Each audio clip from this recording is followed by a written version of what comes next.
So I do not play video games. Am I'm a call taker, guys. What's going on? My name is Bubba G. This is my channel, Motivated to Live.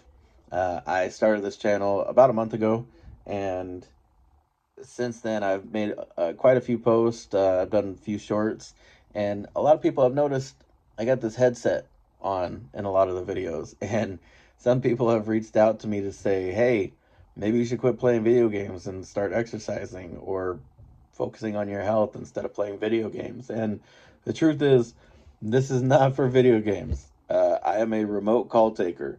I work for a trucking company.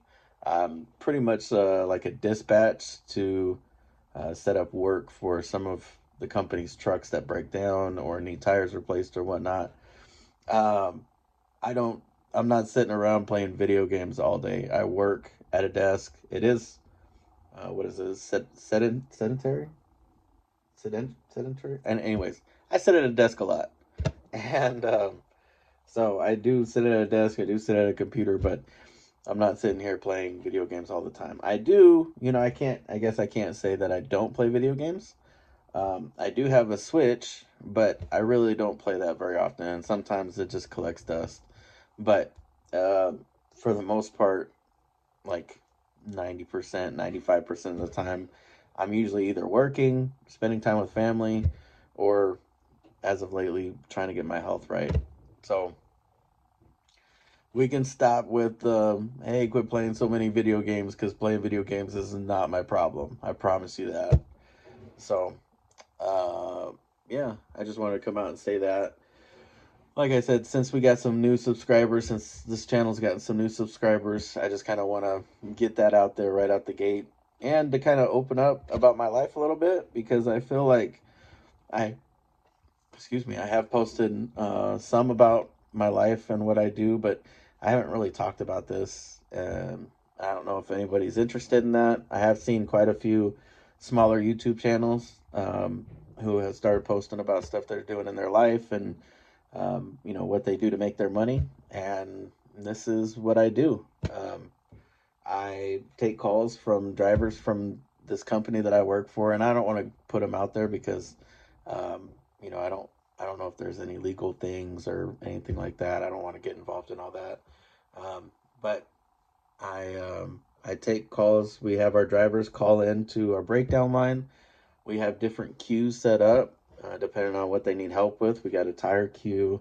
If it's a truck related issue, a trailer related issue, um, if we also have vendors that call our line, and then I'll get the call.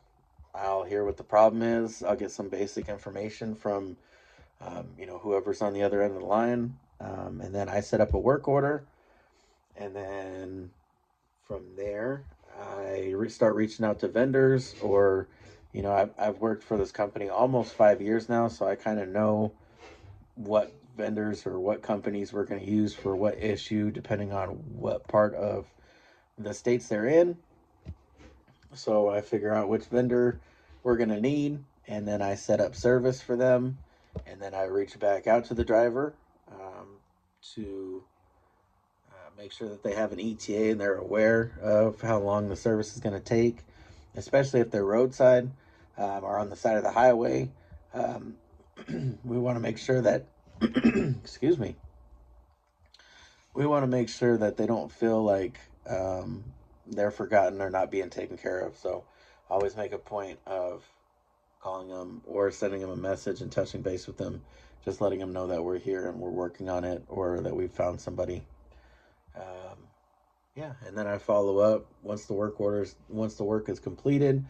Either we'll get word back from the vendor and make notes, or um, we'll reach out to the vendor ourselves and make sure that the job got done.